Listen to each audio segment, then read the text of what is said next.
sadii to'achuu qabda. Takkaffaa arraba kee, lammaffaa amala kee, sadaffaa fedhii kee.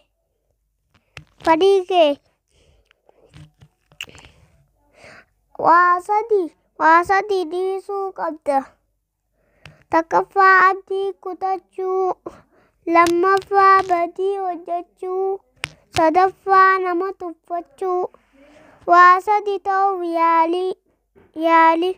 Takkaffaa amanamummaa, lammaffaa beekaa, sadaffaa arjaa. Waa sadii jibbuu qabda. Takkaffaa of tuulummaa, lammaffaa gara jabeenya, sadaffaa gantummaa. Bye Baba Ilyas. Hola bulaa ta'e mana dagaagaa.